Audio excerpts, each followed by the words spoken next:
Hello everyone, this is Melanie from Lightbeam's Treasures and Curiosities, bringing you a very special episode on viewer questions. I love viewer questions, and this particular question came from a Facebook friend of mine who contacted me seeing all these videos, seeing the items that I'm putting up for sale, and basically wanted a rundown on how to get started, what are the challenges faced, what happens in a normal day-to-day life of an eBay reseller.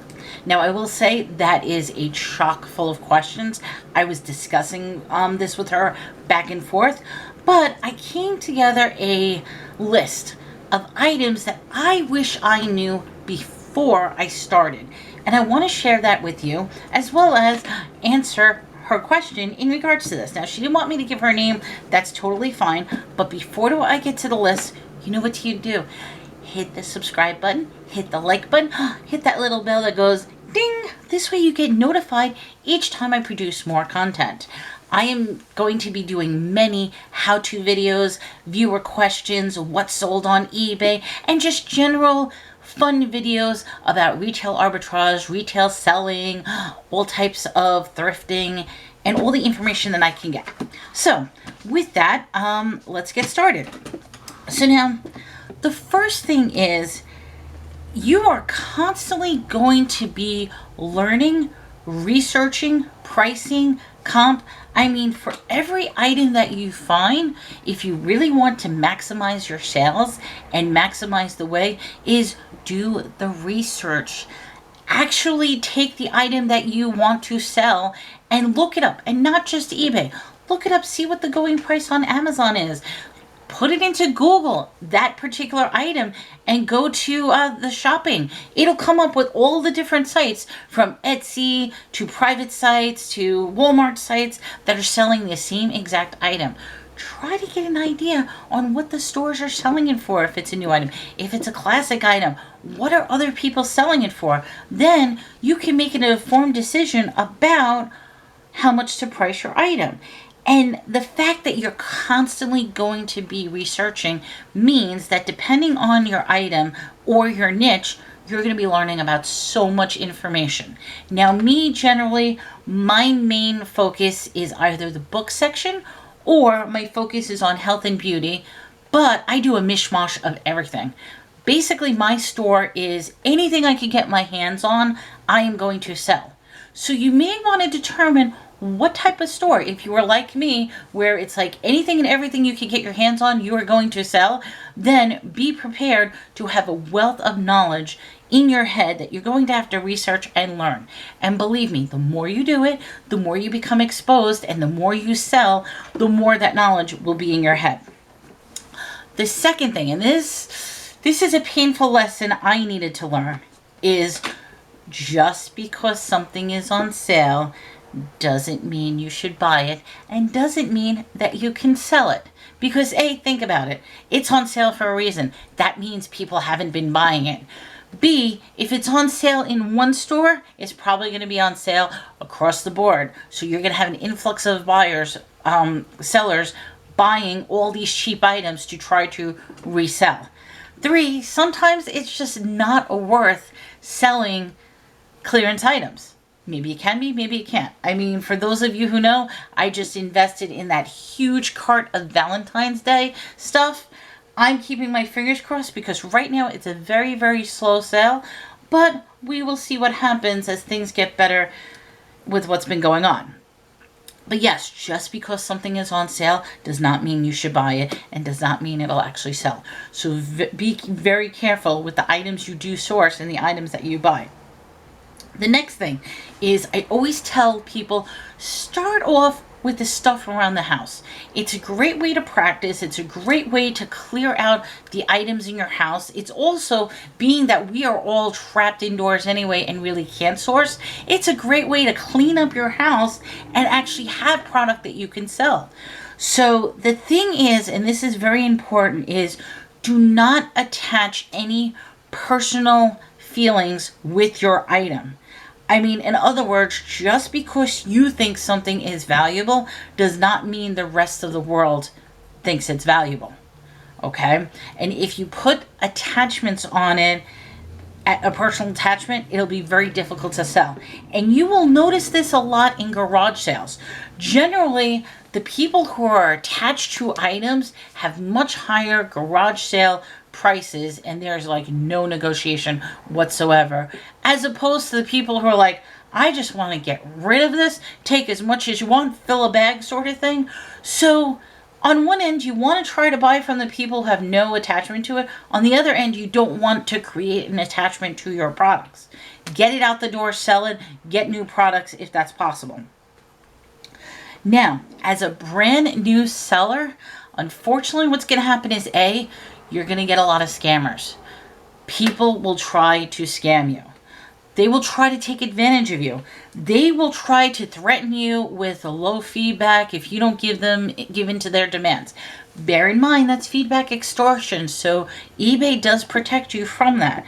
But you need to be careful, even with lowball pricing. Although right now, with the way things are going, everybody's giving these crazy lowball prices. That is up to you, depending on how desperate you are for money, or how much you want to get rid of something, or if you have no attachment. Me, on the other hand, I am looking over my lowball, and I will either do it or I won't do it. But basically what I've been doing with anybody who gives me an offer is I give them a counter offer, meeting somewhere in the middle, and that has actually been really successful because I'm starting to get a lot of acceptance on counter offers. So that's something to think about with your lowballers. The fifth thing, this is a lot of work. You're going to put a lot of time, a lot of energy, a lot of effort into this. This is not something easy. I mean, sure, it's great when you end up getting something for like $1 and you're able to turn around and flip it for $500 and you make instant profit. You hear that all the time in videos and in YouTube videos of other resellers, but very rarely do they talk about the fact that yes, maybe you invested in X amount of dollars and it's been sitting on the shelf for ages and ages, and basically you get to the point and you say, you know something, I ended up paying $50 for this item. They want to give me $30 for it. Okay, I take a loss, $30. Make sure you keep good records for taxes. But the point is, it's like, just get it out of here because it's been sitting on the shelf way too long and it's not going anywhere. So yes, for as many successes that you will have, there will be lots of failures.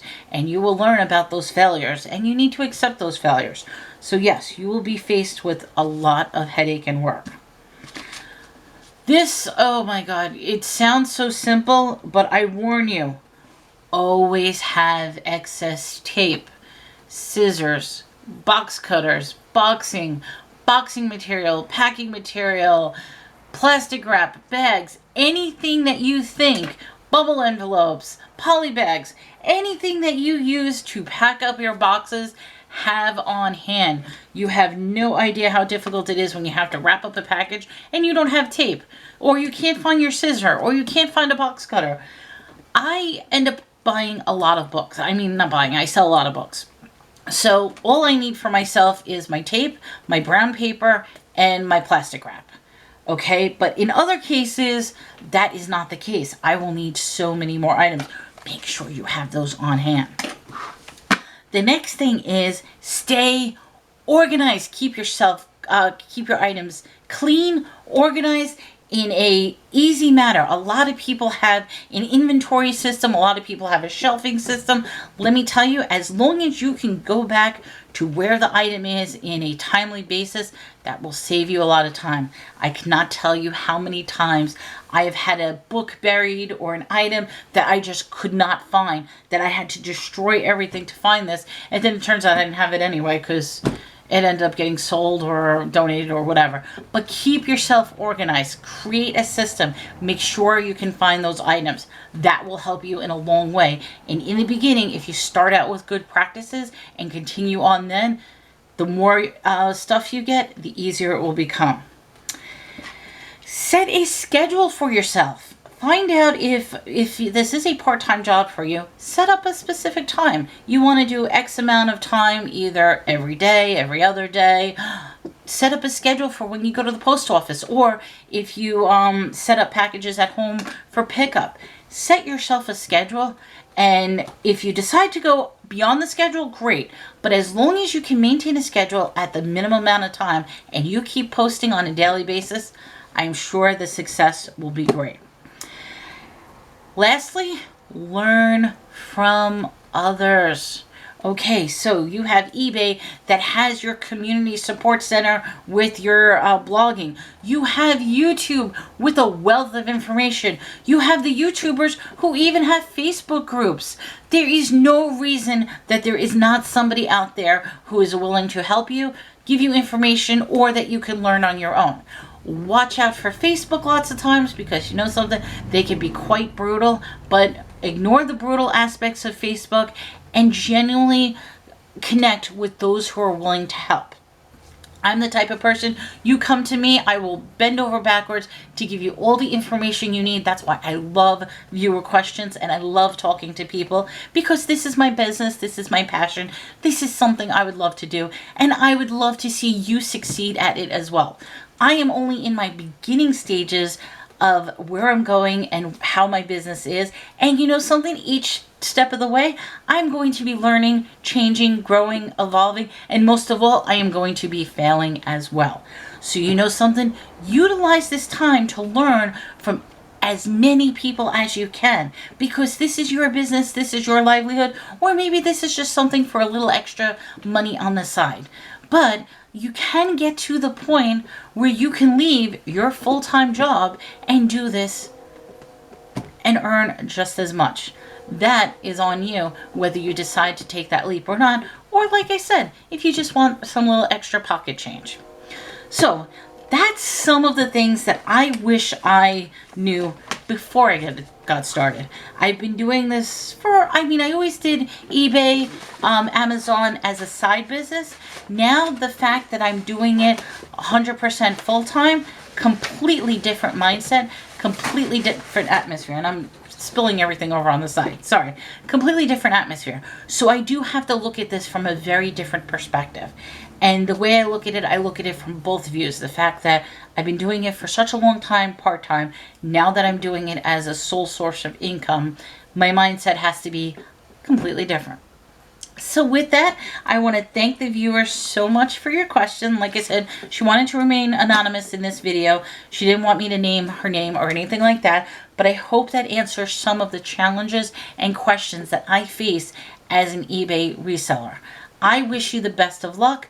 We could sit down step by step and go through everything, and I could really show you how to expand your business. But like I said, I hope you have best of luck and happiness in your business. Stay tuned, follow other videos, and become friends and get involved in the groups, because you know something, they have a wealth of information out there and they will be able to help you. So with that, this is Melanie from Lightbeam's Treasures and Curiosities. Take care, everyone. Be safe, be healthy, and have a great day.